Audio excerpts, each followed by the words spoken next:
वतन आयोग जो वतन के लिए काम करते हैं, अपनी जान देते हैं, पूरा अपनी जी जान लगा देते हैं, जी हाँ, उनके लिए वतन आयोग होता है। जो जनता के लिए काम करते हैं, जो वतन के लिए काम करते हैं, और इसलिए वतन आयोग का निर्माण किया गया है। जो जनता के लिए काम करते हैं,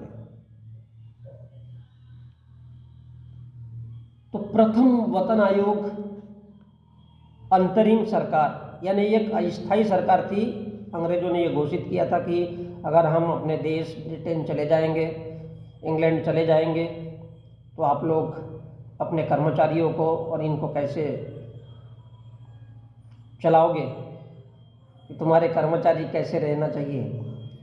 इसलिए प्रथम वतन आयोग जनवरी 1946 में स्थापित किया गया, जिसमें भारत की अंतरिम सरकार को अपनी रिपोर्ट सौंपी गई और उसके अध्यक्ष थे श्री निवास वरदाचार्य और 9 अन्य सदस्य थे, जिसमें सेना के कर्मचारी और जो सेना में शामिल नहीं है किंतु भारत सरकार के कर्मचारी है, तो उनके वेतन कैसे होने चाहिए, उनकी सुविधाएं कैसी होनी चाहिए, अगर वो देश के लिए काम करते हैं तो उनके खाने पीने हगने मुतने का जुगाड़ कैसा होना चाहिए, ताकि वो गाय गोबर मूत्र छोड़ करके अनाज खा सके। इसलिए वतन आयोग की स्थापना हुई और इसलिए इस आयोग को बनाया गया था, जो मई 1947 से अस्तित्व में है। मई 1947 से, क्या देखिए, भारत में आज़ादी के पहले एक ऐसी अस्थायी सरकार थी, अंतरिम सरकार अर्थात एक ऐसी अस्थायी सरकार कि देश को किस तरह से चलाना चाहिए, क्या क्या उसमें होना चाहिए। तो वो कर्मचारियों की वेतन, सुरक्षा, महंगाई भत्ता, लगातार बढ़ते मूल्य के नियंत्रण के लिए हर 10 साल में वेतन संबंधी सिफारिशें लागू करता है, हर 10 साल में। अब इसमें कौन शामिल है, तो सेना के सशस्त्र बलों की सुरक्षा, सेना, फौजी, जवान, उनके वेतन क्या होने चाहिए, अगर वो मर जाए तो उनकी फैमिली को क्या मिलना चाहिए, आलू अदरक या नहीं मिलना चाहिए, ये वतन आयोग तैयार करता है। सरकार के अधीन काम करने वाले कर्मचारियों के वेतन, उनके भत्ते कैसे होना चाहिए, सरकार के अधीन केंद्रीय कर्मचारी, तो ये तय करना सरकार का काम है। जय हो। जो कि वतन आयोग तय करता है, जो हर 10 साल में एक बार कि ये लोग कि खाने पीने की कुछ ज़रूरत है या नहीं है, इनको महंगाई बढ़ रही तो साथ साथ कुछ बढ़ना चाहिए कि नहीं बढ़ना चाहिए, ऐसा उनका हर एक, उनके परिवार के लिए क्या सुविधा होनी चाहिए, तो पीएफ होना चाहिए कि नहीं, तो वेतन, पेंशन, भत्ता, महंगाई भत्ता, वेतन बढ़ाना, टीए डीए महंगाई के आधार पर तय करना इस आयोग का काम है। किसका? वतन आयोग का। तो 1 जुलाई 15 अगस्त को हम आज़ाद हुए, तो 1 जुलाई 1947 से वतन आयोग ने कार्य शुरू किया, जब भारत ब्रिटिश भारत था। ध्यान दीजिए, ब्रिटिश भारत में, ये अंतरिम सरकार का ब्रिटिश भारत था, इसलिए इसको वतन आयोग कहा गया, नाट वेतन आयोग, जो मूलतः भारतीय सशस्त्र बलों के लिए युद्धोत्तर समिति था। युद्धोत्तर समिति था कि चलो भाई, आप लोगों ने युद्ध के लिए काम किया है और देश की रक्षा करोगे, तो आपके लिए, आपके परिवार की सुरक्षा के लिए, ताकि आप हंसी खुशी से अपनी जान दे सको देश के लिए, इसलिए ये वतन आयोग का निर्माण किया गया था। दूसरा वेतन आयोग, वेतन नहीं वतन आयोग, आज़ादी के 10 सालों बाद 1957 में बना। 2 साल में रिपोर्ट बनी और उसके अध्यक्ष जगन्नाथ दास थे और बजट 39.6 करोड़ रुपए था। और उसके बाद रघु रमैया समिति 1960 थी। उसमें सशस्त्र बलों को सेना, थल सेना, वायुसेना, फौज इत्यादि को भी प्राधान्यता मिली। जो वतन के लिए मरते मिटते रहे, यह उनके लिए वतन आयोग था। तीसरा वतन आयोग 1970 में गठित हुआ और 1973 में रिपोर्ट प्रस्तुत हुई। 3 साल लग गए कि इनको क्या देना चाहिए, नहीं देना चाहिए। फिर आया चौथा वतन आयोग, जून 1983 में प्रस्तुत हुआ।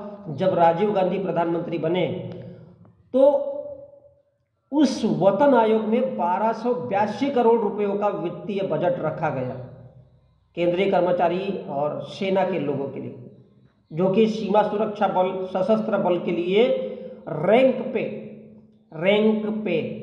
200 रुपये से लेकर के 1200 रुपये तक था। अर्थात किसकी कैसी रैंक है वो 200 रुपये से लेकर के 1200 रुपये तक तय हुआ और इन सशस्त्र बलों के लिए तय किया गया, जिसमें सेकंड लेफ्टिनेंट से ब्रिगेडियर रैंक के अधिकारियों, भारतीय वायुसेना, भारतीय नौसेना के कर्मचारियों के रैंक पर भी लागू होती थी। रैंक, कौन कितना बड़ा पद है, कौन कितना छोटा है, तो ये छोटे लोगों को 200 रुपये से लेकर के ये रैंक पे कहलाया। पांचवा पे कमीशन, गठन की अधिसूचना 9 अप्रैल 1994 को जारी हुई और अमल हुआ 2 मई 1994 को। बजट 17,000 करोड़ रुपए अपने उन कर्मचारियों के लिए खर्च किए गए और इसके अध्यक्ष थे जस्टिस एस रत्नावेल पांडियन और उसके सदस्य थे सुरेश तेंदुलकर, जो दिल्ली स्कूल ऑफ इकोनॉमिक्स के प्रोफेसर थे। किंतु इस वतन आयोग की सिफारिश की, इस वतन आयोग ने यह सिफारिश किया कि बोले 3.5 लाख पदों को खाली रखा जाए और कोई भर्ती ही नहीं होना चाहिए। कैसा लगा आइडिया? 5th पे कमीशन, दरअसल ये वतन कमीशन, तो वेतन बढ़ा दो लेकिन भर्तियां कम करो। छठा वतन आयोग न्यायमूर्ति BN श्रीकृष्ण की अध्यक्षता में स्थापना हुई और बजट 20,000 करोड़ रुपए, किंतु इसमें डी ग्रेड के छोटे कर्मचारियों की संख्या कम कर दी गई, छोटे कर्मचारियों की। और इससे पहले जो IAS कर्मचारी होते थे उनको 55,000 सैलरी होती थी, जिसको हमारे देश में सबसे बड़ी सर्विस बोला जाता है। अब आया 7वां वतन आयोग। प्रधानमंत्री मनमोहन सिंह इस आयोग के अध्यक्ष थे और न्यायमूर्ति, सुप्रीम कोर्ट, हाई कोर्ट के जस्टिस, जिनको न्यायमूर्ति कहा जाता है, भले ही वो न्याय करने के योग्य हो या ना हो, लेकिन इस आयोग के अध्यक्ष न्यायमूर्ति A.K. माथुर को बनाया गया, जिसको 7वां वतन आयोग कहते हैं और लागू हुआ 1 जनवरी 2016 को मोदी जी के कार्यकाल में, जो अब तक लागू है और वर्तमान में अभी 2025 में चल रहे हैं। तो 7वां वेतन आयोग की घोषणा वित्त मंत्री P. चिदम्बरम ने 25 सितंबर 2013 को मंजूरी दी थी, जिसमें 1 करोड़ सरकारी कर्मचारी को लाभान्वित होना था, लेकिन 50 लाख को अमल किया गया। 58 लाख पेंशनधारियों पर लागू होने के कारण सरकार पर 1.02 यानी 1 लाख करोड़ रुपयों का खर्चा था, जिसमें वेतन, भत्ते, पेंशन कुल मिलाकर के 23.55% बजट की वृद्धि हुई। किंतु सरकार बदलने के कारण, बीजेपी की सरकार होने के कारण CSIR, ICAR, ICMR जैसे संगठन जो स्वास्थ्य से जुड़े हुए हैं वो घंटा हिलाते रह गए और उनको कुछ नहीं मिला। जब प्रधानमंत्री अटल बिहारी वाजपेयी थे तो बोले काहे का वतन आयोग, काहे का वतन आयोग, नजरअंदाज कर दिया। अरे बोले ये कौन सा वतन आयोग है भाई। और आज 25 सितंबर 2013 को मंजूरी मिली, लेकिन लागू 2016 में। 7वां वतन आयोग बना था प्रधानमंत्री मनमोहन सिंह के ज़माने में, जो घंटा कुछ बोलता ही नहीं था, और लागू हुआ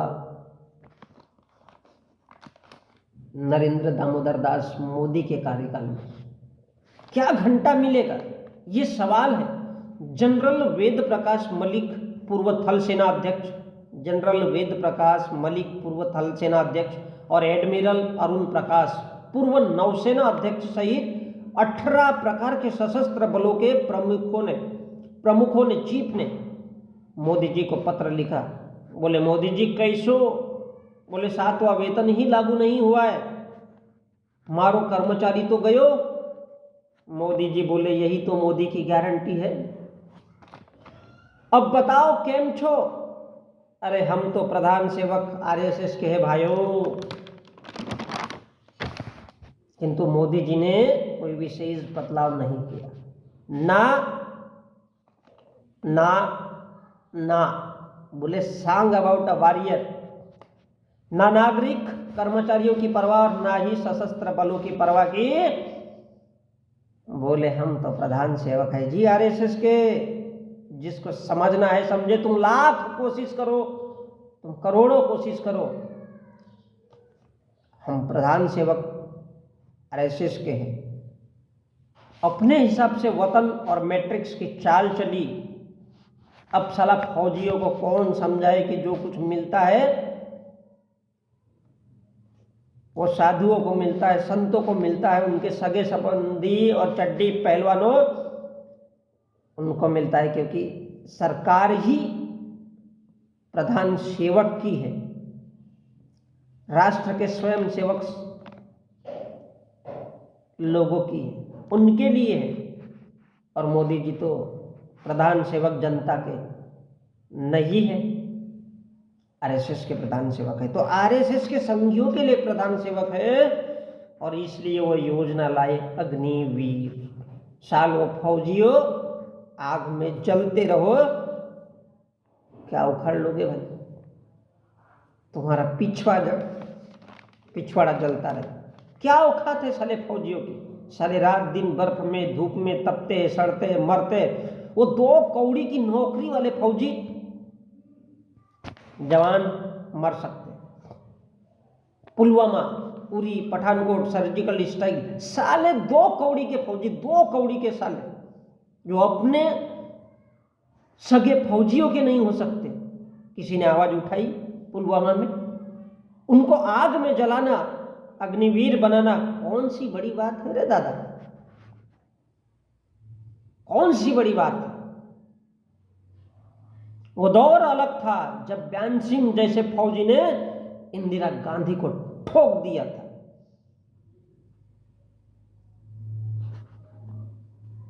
ये सही था या गलत था इसका समर्थन मैं नहीं करना चाहूंगा, किंतु वो फौजी, वो जवान और वो जवानी किस काम की जो अपनी कौम और फौज के लिए नहीं लड़ सकता, वो काहे का घंटे का जवाब। क्या वो फौजी कहलाने के लायक है जो खुद ही सुरक्षित नहीं है? क्या घंटा देश को सुरक्षा प्रदान करेगा? माथे पे अब तेरे सिलवट भी नहीं है और उस पे सितम ये है कि करवट भी नहीं है। पुलवामा में मरे, उरी में मरे, किसी जवान के आंख में आंसू आए और गाना गाया जाता है हमारे देश में, जो शहीद हुए हैं उनकी जरा याद करो कुर्बानी। देश अगर गुलाम होता है तो ऐसे ही बिकाऊ काफिर लोगों से ना हया है ना शर्म है, आंखों में झुकती है तलवार, कायर लोगों से और जो अपने लोगों के लिए जिनके आंसू नहीं निकलते हैं, क्या घंटा वो फौजी हो सकते हैं? इस देश की मिट्टी कहती है भूखे पेट कोई सैनिक लड़ता है कभी? वो तो नाम मात्र का खड़ा है, धूप में, बर्फ में, तपती हुई धूप में, तपन में, उस तपिश में। और इसलिए आज़ादी इसलिए मिली है कि देश फिर कभी गुलाम ना हो सके, और जो गुलाम बनाने की कोशिश करे तो देश का युवा, फौजी, बेरोजगार, किसान, पूरा हर एक फौज खड़ी हो जाए, और वो कैसे देश के बंधु बांधवों का कल्याण हो, उनकी भलाई हो, सब मिलजुल कर ये विचार विमर्श करे और अमन चैन की जिंदगी जिए और जिलाए, और एक दूसरे के लिए मर मिटे, एक दूसरे की खुशी का ख्याल रखे, ताकि साला कभी कोई समाज के अंदर भी और समाज के बाहर और विदेशी कोई भी पैदा ही ना हो सके। तो सब मिलकर के, अगर कोई गद्दार पैदा होता है तो सब मिलकर के उसको लाशों में तब्दील करें, ना कि केवल आज़ादी के लिए मरने वालों के लिए याद करके घड़ियाली आंसू रोए, जो शहीद हुए है उनकी जरा याद करो कुर्बानी। वो जज्बा, वो जोश, वो जुनून है ही नहीं, है ही नहीं।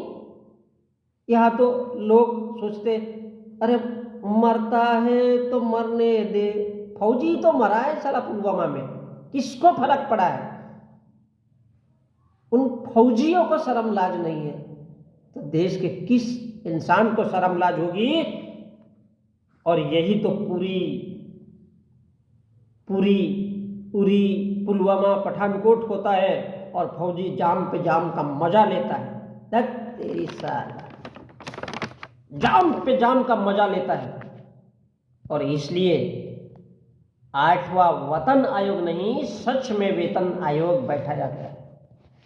पैसा लो सालो, आवाज बंद करो। 26 जनवरी जी नहीं, 16 जनवरी 2050 को रेल मंत्री अश्विनी वैष्णव ने 8वें वेतन आयोग के गठन की घोषणा की है। हर 10 साल में होता है भाई। 1 रैंक 1 पेंशन, रैंक वेतन, 7वां केंद्रीय वतन आयोग, सीपीसी और रक्षा बल, विशेष ड्यूटी भत्ता। अब ये बहुत लंबी प्रोसेस है। विशेष ड्यूटी भत्ता, एसडीए,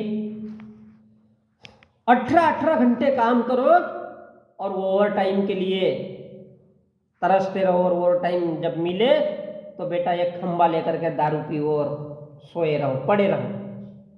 क्योंकि फौजी की लड़ाई देश की सुरक्षा के लिए, किंतु क्या वो इंसान नहीं है जो खुद के लिए नहीं लड़ सकता है?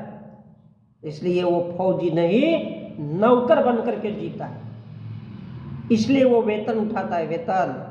अब वो वतन आयोग नहीं है, और जो देश के लिए लड़ते लड़ते मरता है, सीने पे गोली खाता है और अपने खाने पीने और जीवन के अधिकार के लिए नहीं लड़ सकता,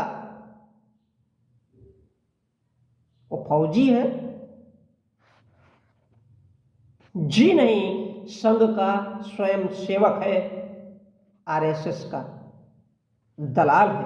वास्तव में वो वेतन का हकदार है, वतन का हकदार नहीं है। मैं ऐसे नालायक लोगों को वतन का हकदार नहीं मानता, फुकट का पैसा उठा रहे, और इसलिए वतन और वेतन में उनको कभी फर्क नहीं समझ में आता। इसलिए 1 रैंक 1 पेंशन, रैंक वेतन, जी हाँ, 8वां वेतन आयोग, और ये सब सारी सुविधाएं उनके लिए दी जा रही है। इसलिए फौजी हमारे देश का, जो खुद को और पूरा देश जिस पे नाच करता है, उसको शर्म आनी चाहिए कि वतन और वेतन में क्या फर्क है। जब वो नहीं समझ सकता, अपने पेट के लिए नहीं लड़ सकता, वो काहे का घंटे का फौजी है, वो वेतन के लिए काम कर रहा है। वो स्वयं सेवक का पिट्ठू है, दलाल है, वो कभी फौजी नहीं हो सकता। और इसलिए उसको कभी वतन और वेतन में कभी भी फर्क समझ में नहीं आएगा। इसलिए उसको कर्मचारी समझ करके वेतन मिले या वतन मिले, क्या मिलना चाहिए ये तो वही जाने। मैं संजय।